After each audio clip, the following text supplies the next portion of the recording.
Bienvenue. Nous vous proposons une sieste dans l'ambiance sonore. Pierre Loti, ses écrits de voyage de l'enfance à la mort. Durant le 19e et le 20e siècle, un extravagant personnage, Pierre Loti, connu pour ses grandes fêtes et ses voyages. Moderne de son temps, il serait aujourd'hui au sein de nombreuses controverses. Cet officier de la marine plein de maladresse.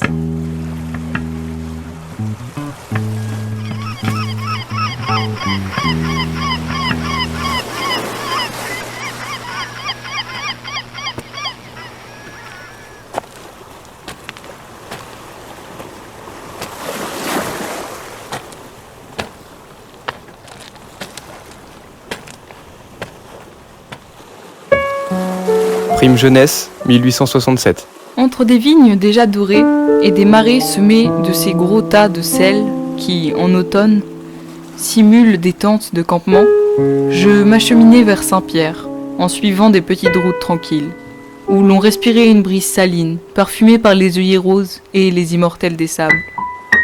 Je traversais le village de Sauzelles, connu dans toute l'île pour ses sorciers, dont les maisons sont blanchies comme celles des Arabes, et où des aloés, grandes comme ceux d'Algérie, poussent dans les jardinets. Enfin, j'arrivais à notre vieille petite ville de Saint-Pierre, vivant comme jadis de son humble vie régionale, grâce au sel de ses marais et aux raisins de ses vignes. Par cette chaude soirée, elle semblait dormir sous son suaire de chaux blanches, et des fleurs formaient plate-bande au pied de tous les murs, suivant l'usage de l'île.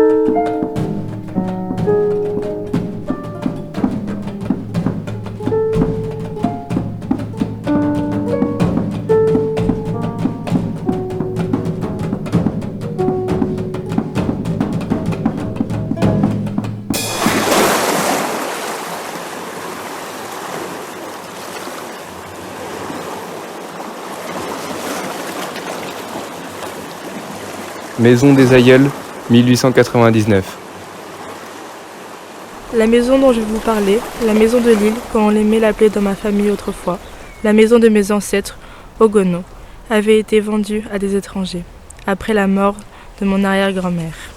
Elle n'eut cesse de nous appartenir, par quelques liens secrets, insaisissables pour les hommes de loi. Ensuite, nous étions peu à peu déshabitués d'aller sur l'île. Quand je vins au monde, elle appartenait à un pasteur, un ami de ma famille, qui n'a changé aucune chose. Il respectait nos souvenirs et ne troublait point le sommeil de nos morts, couchés de temps des persécutions religieuses, dans la terre du jardin.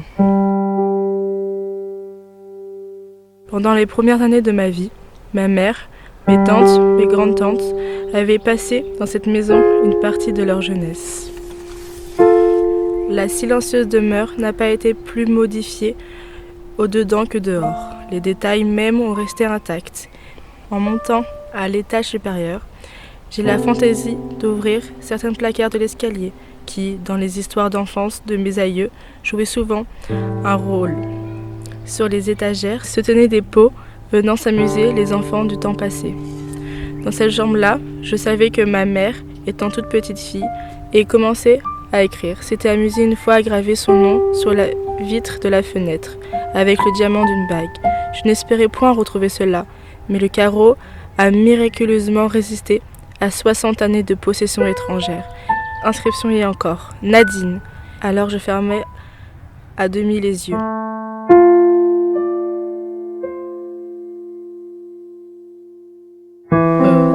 Un soir, d'ennui sans doute, en regardant tristement cette vieille rue. Non. Je me recueille plus profondément pour me représenter dans cette petite toilette surannée, l'enfance qui écrivait cela vers 1820, un soir d'ennui sans doute. En regardant tristement cette vieille rue de village toujours pareil, un soir où la pluie devait tomber comme aujourd'hui.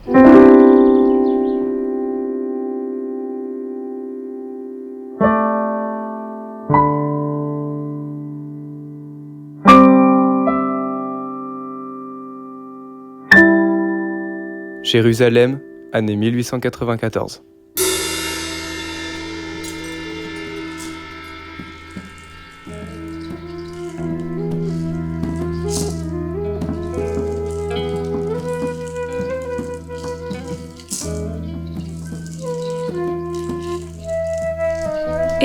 recommencerons à faire route vers le nord dans ce désert d'un gris jaunâtre qui semble n'être plus rien que l'étendue. L'étendue sous sa forme la plus simple, mais aussi la plus excitante à courir. Le vent qui souffle presque froid au-dessus de ce grand linceul de nuages stimule la vie, lui aussi pousse au mouvement à la vitesse, et jamais encore nous nous étions sentis tant grisés d'espace et de vide.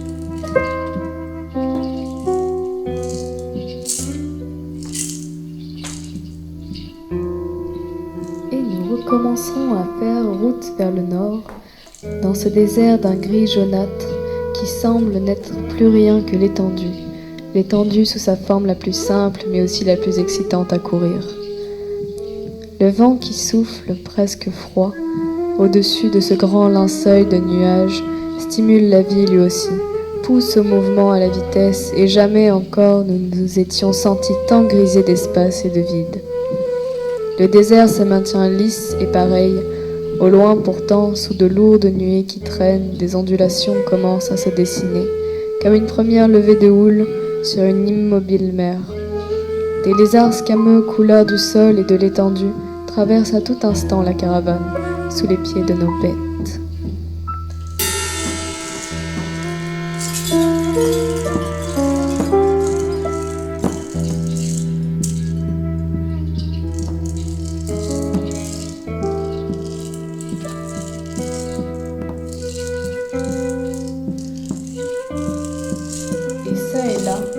Croît une maigre fleur violette que les chameaux aiment manger avec un petit cri de mécontentement dès qu'ils l'aperçoivent.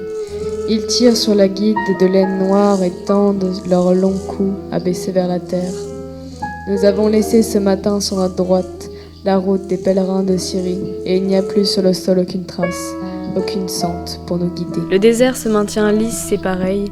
Au loin pourtant, sous de lourdes nuées qui traînent, des ondulations commencent à se dessiner, comme une première levée de houle sur une immobile mer. Des lézards scameux, couleur du sol et de l'étendue, traversent à tout instant la caravane sous les pieds de nos bêtes.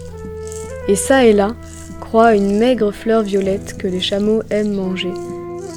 Avec un petit cri de contentement dès qu'ils l'aperçoivent, ils tirent sur la guide de laine noire et tendent leurs longs coups baissés vers la terre. Nous avons laissé ce matin sur notre droite la route des pèlerins de Syrie, et il n'y a plus sur le sol aucune trace, aucune sente pour nous guider.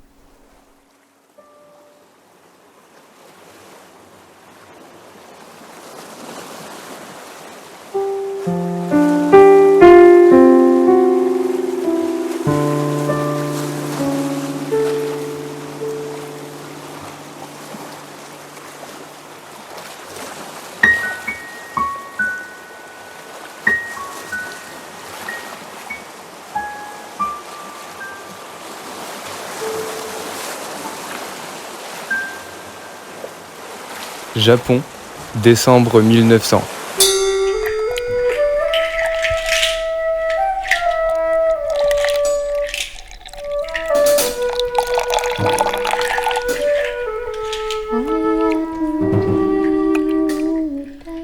Réveillé tard, après une telle nuit de grandes secouées, j'ouvre mon sabord pour saluer le Japon.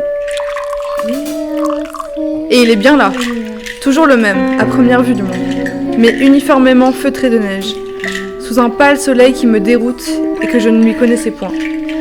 Les arbres verts qui couvrent encore les montagnes comme autrefois, cèdres, camélias et bambous sont poudrés à blanc, et les toits des maisonnettes qui grimpent vers les sommets ressemblent dans le lointain à des myriades de petites tables blanches. Aucune mélancolie de souvenirs à revoir tout cela, qui reste joli pourtant sous les suaires hivernales. Aucune émotion. Les pays où l'on n'a ni aimé ni souffert ne vous laissent rien.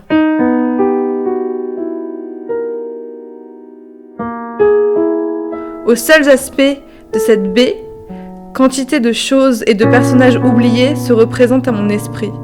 Certains coins de la ville, certaines demeures et des figures de nippons et de nippones, des expressions d'yeux ou de sourires. En même temps, des mots de cette langue, qui semblaient jamais sortir de ma mémoire, me reviennent à la file. Je crois vraiment qu'une fois descendu à la terre, je saurais encore parler japonais.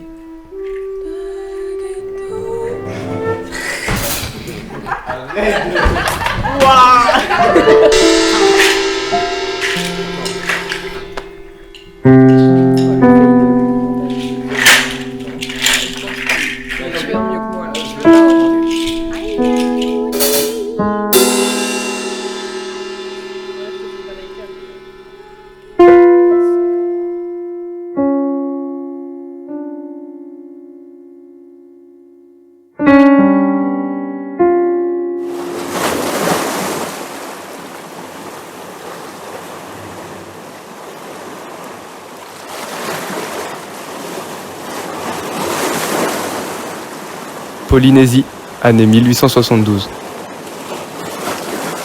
On était charmés quand Raraou chantait. Raraou chantait. Quand elle chantait seule, elle avait dans la voix des notes si fraîches et si douces que les oiseaux, seuls ou les petits-enfants, en peuvent produire des semblables. Semblabres. Quand elle chantait en partie, elle brodait, Brodé. par-dessus le chant des autres, des variations extravagantes, Extravagantes. prises dans les notes les plus élevées de la gamme. Très compliquées, toujours, et admirablement justes. Justes.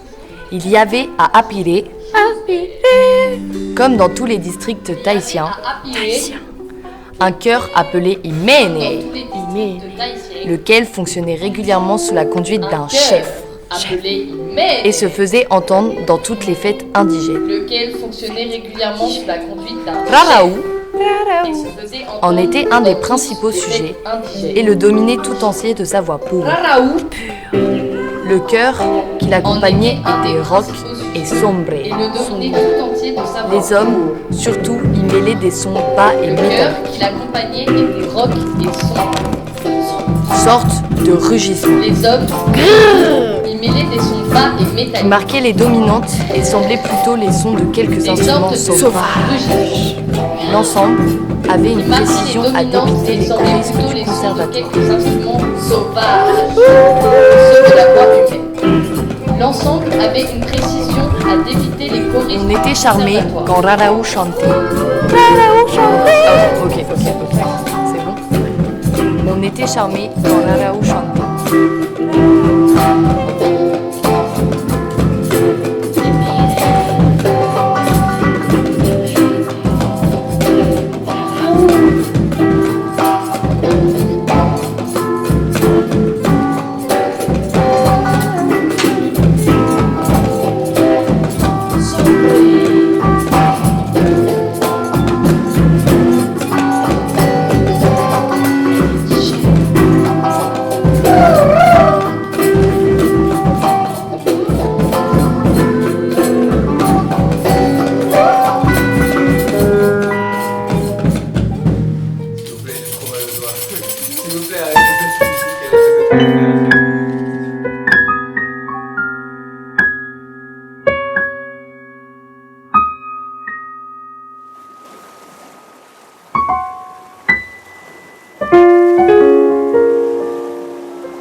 Oh ma bien-aimée Aziyadé. J'ai reçu ta lettre, désolée. Je réponds à ton appel. Non, je n'ai rien oublié, ni toi que j'aime plus que la vie et plus que la lumière du soleil, ni Istanbul, ni mon serment sacré. Si je suis tuée, ô ma bien-aimée, épouse Osman. Lui aussi est jeune, il est riche et il t'aime. Avec lui, tu seras heureuse. Oublie Loti qui porte malheur à ceux qui l'approchent. Avec Osman, tu auras des esclaves, des jardins, un rang parmi les femmes de ton pays et ta place d'épouse dans le monde invisible des harems.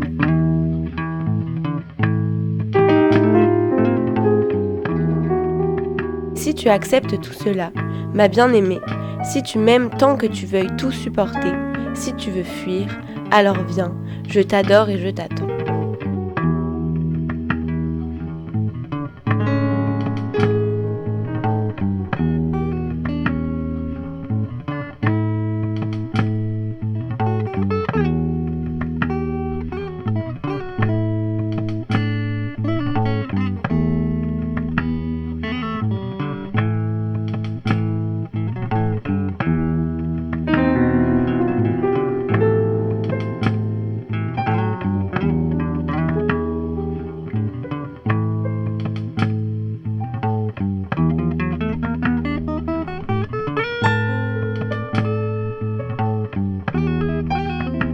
Le roman d'un enfant, année 1859. Ma mère est la seule au monde de qui je n'ai pas le sentiment que la mort me séparera pour jamais.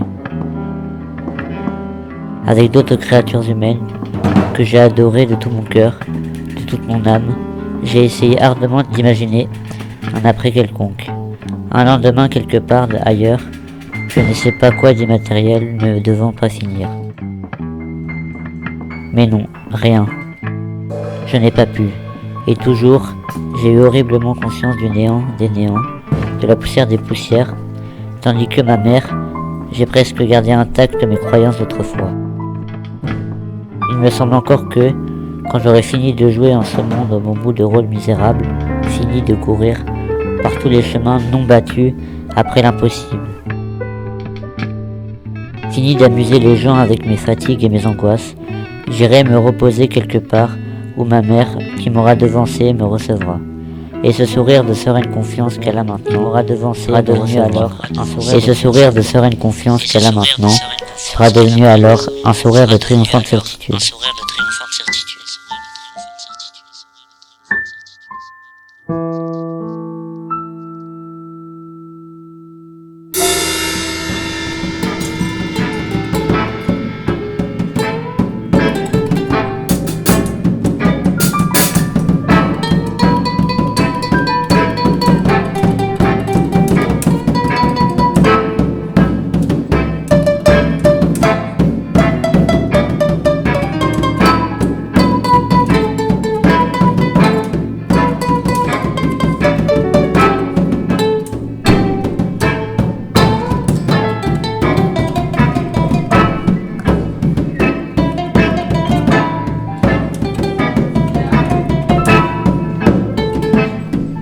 15 juin 1939, un wagon spécialisé d'apprentis ramène Dandaï, où il est mort dans l'après-midi du 10. Le corps de Pierre Loti, à Rochefort, le 16.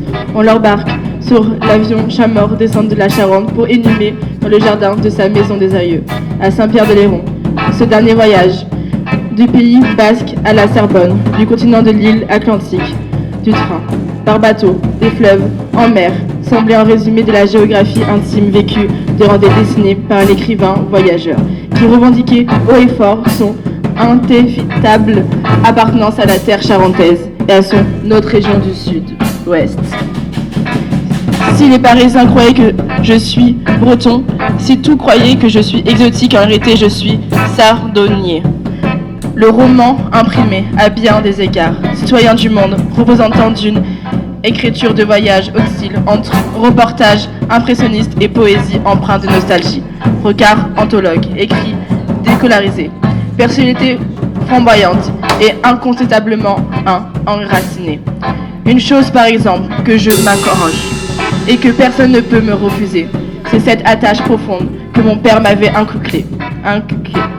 Dès mon enfance dans notre ville, pour ses entours, même pour nos vieux remparts, hélas menacés, et pour tous nos coins de province.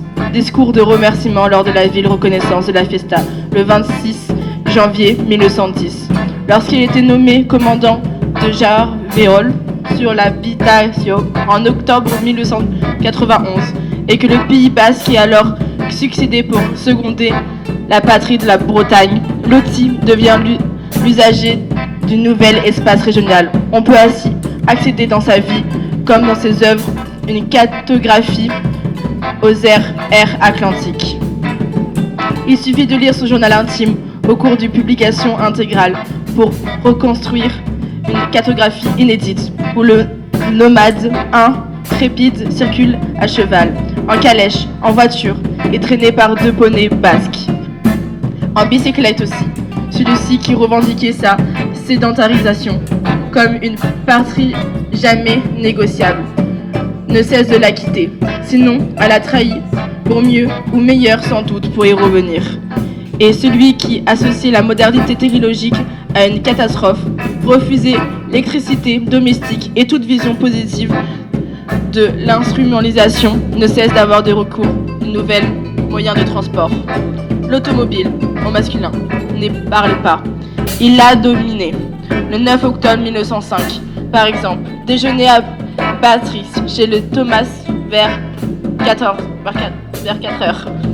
Madame Thomas m'emmenait par ordre acheter une casquette automobile et me faisait monter pour la première fois dans ma vie dans une de ces machines-là. 400 km/h, parcouru à une foule allure, le virage défilant comme des tableaux fantasmoriques. Un froid qui dessine le ciel. Un marin toujours entre 2 terrains. Le marin prend le bateau, c'est la moindre des choses. Les années de jeunesse et des jeunes officiers pauvres.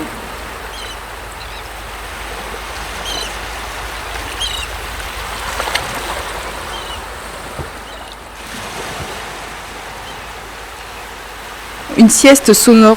Une sieste sonore. Une sieste sonore. Pierre Loti. Pierre Loti. Ses écrits de voyage. Ses écrits de voyage. Ses écrits de voyage. De l'enfance à la mort. De l'enfance à la mort.